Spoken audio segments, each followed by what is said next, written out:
Thank you, Tom. Had a week to prepare for Louisiana Tech, and we're shorthanded again in practice. Unfortunately, we had a couple of guys that were out that we hope to have back for Wednesday's night game against Southeastern. But uh, same story, just a different verse. We played really well in the first half and did some good things. And like six of the eight losses that we've had the lead or been tied in the middle of the second half, and we just don't have enough firepower, it seems, to fight through and make the plays we need to make down the stretch on both sides of the ball. We did take good care of the ball yesterday again. I think we've 7 of the 11 games that or 7 of the games that we've played, we've done a good job taking care of the ball and had 11 or less turnovers, including 3 single-digit turnover games. But we've got to do a better job scoring the ball offensively. We had another drought yesterday where we didn't get a field goal for a while, and it hurt us. I thought the guys tried really hard. They're playing hard, doing what they can do. And hopefully we'll have some more reinforcements getting Jeremiah Evans back from concussion protocol, and then also Brandon Hardy back from a broken jaw. That's how much win for Brandon do you think? How much do you think if you had Jeremiah? I mean, I know it's hypothetical, but if you had him on yesterday to have just another big body. Well, it certainly helps. I mean, you were there, Dan. You saw the biggest guy in the gym. And he's a pro prospect, Conference USA Player of the Year. We did a good job on him till the very end, and he got loose. And he gets a lot of the credit, but their point guard, Newman, really makes everything happen for them.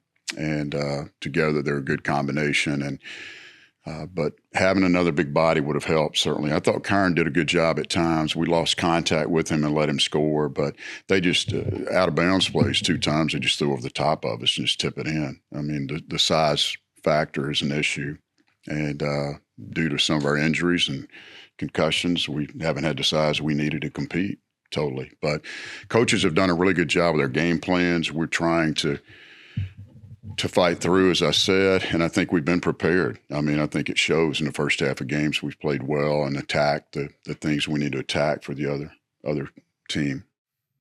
So is it a matter of somehow getting 3 guys scoring? Like, obviously, Kentrell did a great job yesterday, but didn't have those second and third guys to kind of give the complementary score. Yeah, and that's a good question, or a good point too. And it is accurate. We need to get more guys. I think was Kentrell the only guy in double figures yesterday, maybe. Kyron had 25 against Nickel State, played really well and brought us back in that second half. You don't expect him to get 25 and 14 every game. It's not going to happen. He had 3 games in a row where he had increased his career total scoring. He got in early foul trouble yesterday and had to sit part of the first half, and then just didn't have the offensive game that we needed to have. Neither did Mustafa. And, we go back. I just met with Mustafa in the office, and you go back to our scrimmage against New Mexico State, and, our leading 2 scorers in that game were Mustafa and Kentrell. And if Mustafa gets 15 or whatever, he had 19 3 games in a row. If he can get 15 points or double figures like he's averaging, then we probably win that game. But we need another scorer, yes. We need 2 or 3 guys to score. So, what is the update on Karan? Is he officially out or not officially? He is suspended indefinitely right now. You started London yesterday. Was that a matchup thing or just another? Was that an offensive, defensive? No, just felt like he'd worked hard in practice, and he'd had a better week of practice than Mustafa had. And Mustafa played the way he practiced part of the week, so that's the reason he came off the bench. And London did some good things. I think, in fact, he was the only guy on our team was in the positive plus minus for the game. So, but that's the reason he started. We saw good things from him last year at times, London. What's the next step? Like, what is the part of the game that he's got to get more consistent and get better at to really contribute?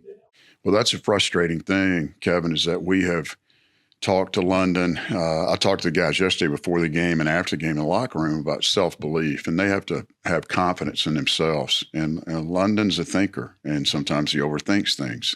And I've seen it with guys that are good students. They overthink a test and stay up all night over preparing and don't do well. So it happens on the court as well. And London is that kind of person. Yes, he had some good games last year. Yes, we need him to be more consistent. And this early part of the season has been up and down for him. And I told him last week we needed more, and we still do. He was in my office this morning as well, and I told him the same thing, that I expect more. So this is a situation, from what I'm hearing from you, like every day in practice, people can earn playing time, even if they haven't gotten a lot of playing time, by playing well in practice, and then you'll get opportunities and they do well in games. In other words, there's still a lot of opportunities for things to happen. Yeah, I think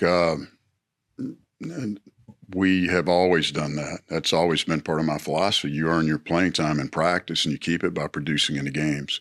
And then you want to see consistency, right, in practice and when you play.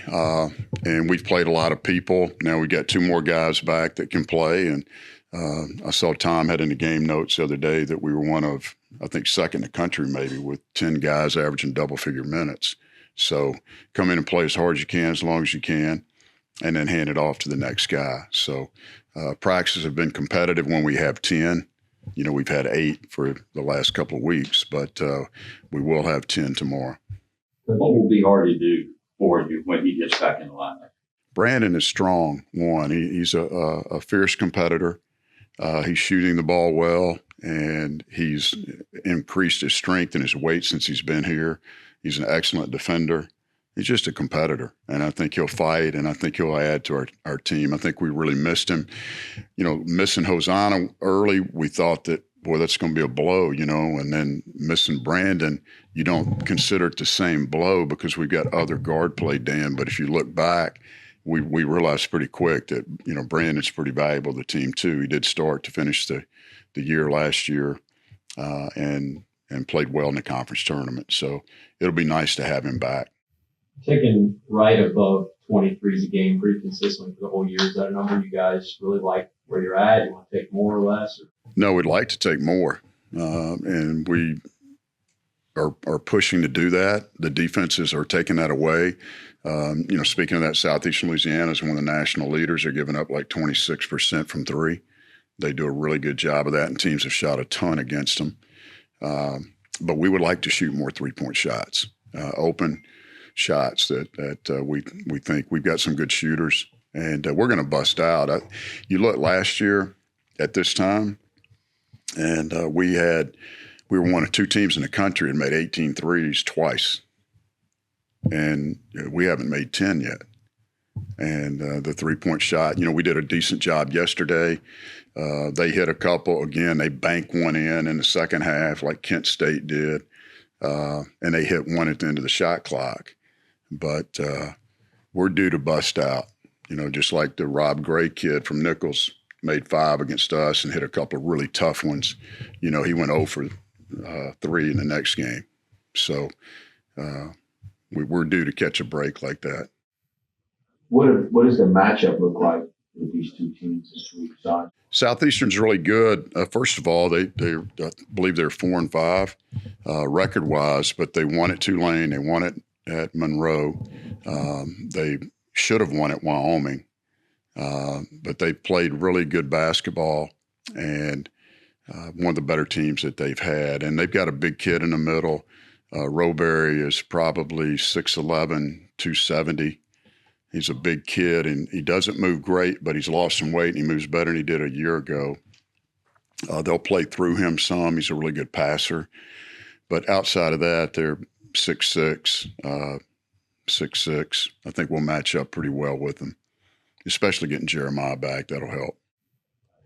Obviously, all these games are important, but these are 2 games at home, winnable games on paper, and right before conference. I mean, these are important games to really start getting some momentum. Yeah, no doubt about it. You know, a friend of mine told me the other day that we've been the underdog in almost every game we've played. It doesn't matter. So we've got to turn the tide, and we've got to start winning and change that narrative for sure. But these are two Southland schools coming in, good teams that we've had a lot of success against Southland teams in the past. And I think we won 24 in a row over a 9-year period. And then last year we lost a one-possession game to McNeese, and then we lose a one-possession game to Nichols. And we got two Southland Conference teams coming in this week that are both good. They're different, but they're both talented, and two of the better teams in the conference this coming year. So it's important to win these two, and that was my message to the team this morning, to win these two games, play better, get some momentum going into App State, who we play our first conference game next Wednesday. Yeah, that was going to kind of be my last one. It's always like a reset of the slate. We talk about that every year. Eagles can play well in non-conference, but is that maybe more emphasized? Like, look, no matter what the record is, we get the conference well. Yeah, that's all that matters. I mean, you guys, you know the drill. You watched it yesterday, I guess, with the college football playoff, right? And I love hearing all these college coaches, we got left out and this and that. It goes back. If you want to get in, you just got to win. And all that matters is conference. We hope to play better. Our conference is good this year, but I think it's wide open. If we can stay healthy with what we have and continue to tighten some things up and play a little bit better, then we'll have a great opportunity. And the other thing that I've mentioned to staff and the players, just like having a good home schedule, which we haven't taken advantage of, we've got a really good conference schedule to start. And I think we can get off to a quick start if we clean some things up on both sides of the ball. How did you feel like you played defensively yesterday?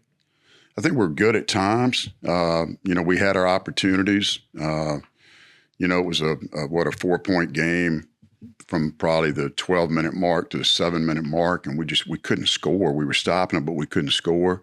I thought we battled hard.